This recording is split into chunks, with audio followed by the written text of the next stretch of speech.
Cyber অপৰাধীৰ ঘাটিত পৰিণত হৈছে দক্ষিণ কামৰূপৰ বৃহত্তৰ খুন্তলি। দেশৰ বিভিন্ন প্ৰান্তৰ লোকৰ পৰা লুণ্ঠন কৰিছে কোটি কোটি টকা।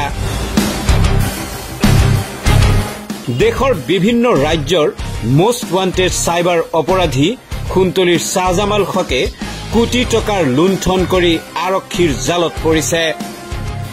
বিভিন্ন প্ৰবঞ্চনাৰে গ্ৰাহকৰ একাউণ্টৰ পৰা কোটি কোটি টকা হৰলুকি কৰাৰ তথ্য পোহৰলৈ আহিছে সাইবাৰ অপৰাধী শাহজামালৰ পৰা। বিনিয়োগ এপৰ জৰিয়তে বহু লোকক সৰ্বশান্ত কৰিছে মোষ্ট ৱান্টেড শাহজামাল হকে। কেৱল শাহজামালেই নহয়, সাইবাৰ অপৰাধীৰ সংখ্যাই ভৰি পৰিছে বৃহত্তৰ খুন্তলি অঞ্চল।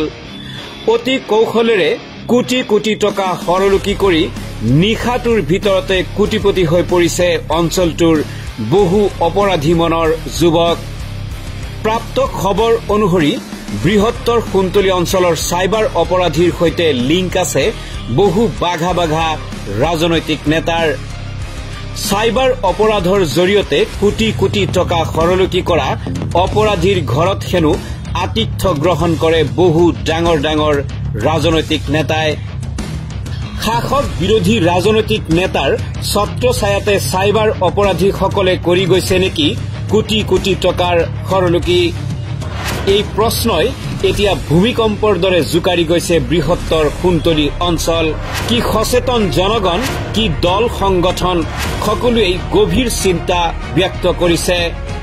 উক্ত সাইবাৰ অপৰাধ নামৰ মাৰাত্মক ব্যাধিটোৱে অঞ্চলটোৰ নতুন প্ৰজন্মক বিপথে পৰিচালিত কৰাৰ আশংকা কৰিছে সচেতন মহলে।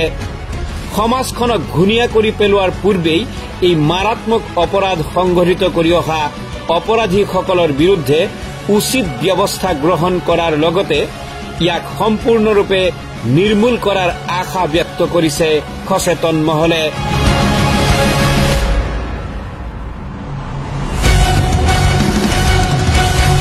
নিউজ ডেস্ক ৰিপোৰ্ট, আমাৰ খবৰ।